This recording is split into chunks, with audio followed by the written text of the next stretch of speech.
kwenda kushirikiana na kundi la vijana wa Kitanzania.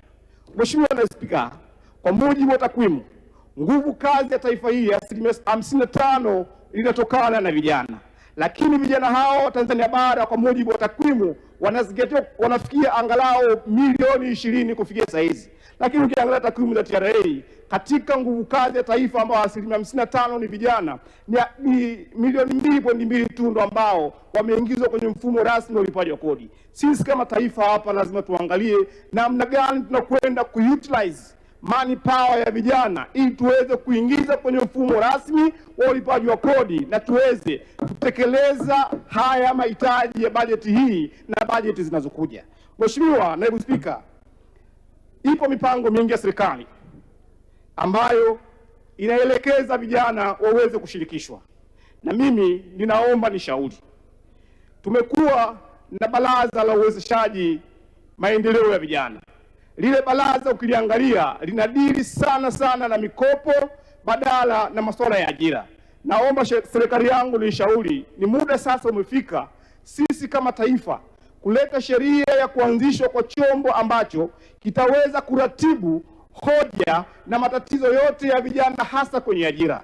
Nipendekeze, ni muda sasa umefika wa kuanza kufungua au kuanzisha mfuko rasmi wa ajira kwa vijana wa taifa. Mfuko huu wa ajira ya vijana kwa taifa ndio mfuko ambao utaweza kucoordinate mifuko yote ambayo imekuwa ikiwawezesha vijana. Mfuko wa maendeleo wa vijana wa taifa ni mfuko mzuri sana, lakini ukiangalia malengo na utekelezaji wake umedili sana kwenye mikopo badala ya kuangalia changamoto nyingi za vijana wa Tanzania. Mheshimiwa Naibu Spika, kuna vijana wa aina nyingi. Kuna vijana ambao wao wamemaliza elimu za chuo kikuu na vyuo vya kati, wao shabaha yao ni kupata ajira.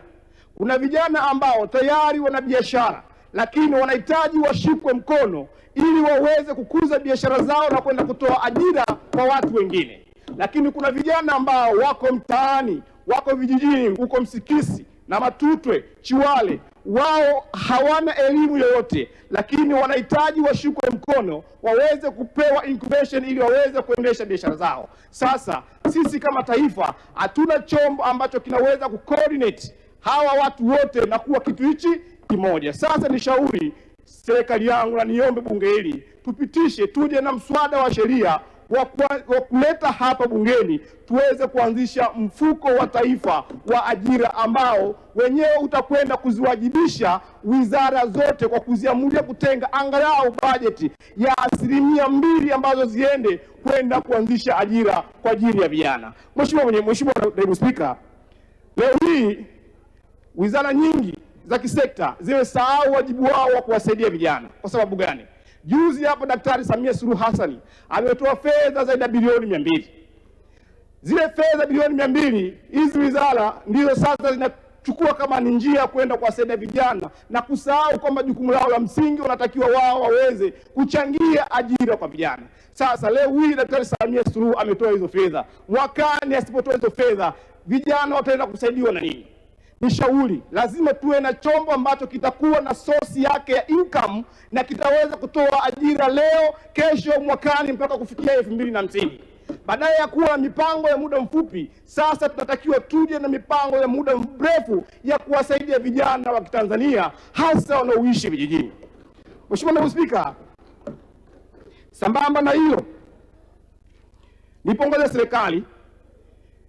Naibu waziri wa fedha juzi amezitaka halmashauri zitenge sehemu ya mapato yao kwenda kusaidia makundi maalum ya vijana, wanawake pamoja na walemavu kutoka 10% mpaka 15%.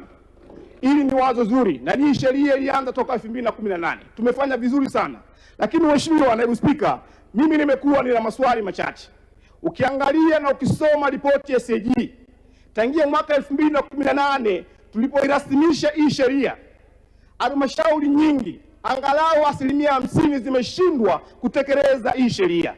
Na hata ukisoma ripoti ya CAG iliyopita, takribani 41% ya halmashauri zimeshindwa kutenga fedha kwa ajili ya makundi maalum, yani vijana, wanawake pamoja na wazee. Leo hii zile halmashauri ambazo zilishindwa kutenga 10%, tunakuja hapa na mswada kuzitaka zitenge 15%. Niombe serikali, hili wazo ni zuri, lakini tunaweza tukalimodify. Tunalimodify vipi? Zipo halmashauri ambazo zenyewe zimequalify, zina uwezo wa kutenga bajeti yao kuanzia bilioni 10.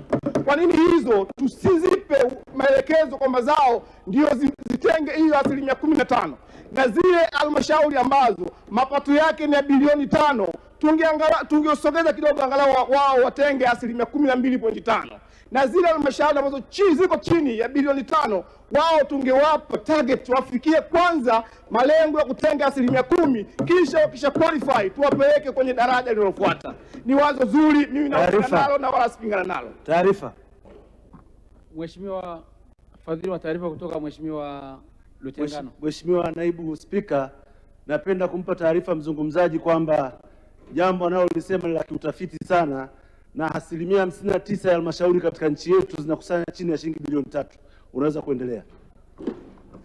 Mheshimiwa Faraji, taarifa naipokea? Naipokea, na kwa sababu kaka yangu huyu ni mtafiti sana na namkubali sana, naungana naye na kitu nataka tukifanya hapa. Mheshimiwa Naibu Spika, hili swala ni swala muhimu sana. Asante Mheshimiwa, muda wako umeisha. Tunashukuru sana. Asante sana. Naunga mkono hoja. Asante sana. Asante. Nilimtaja Mheshimiwa Husna Juma Sakibu.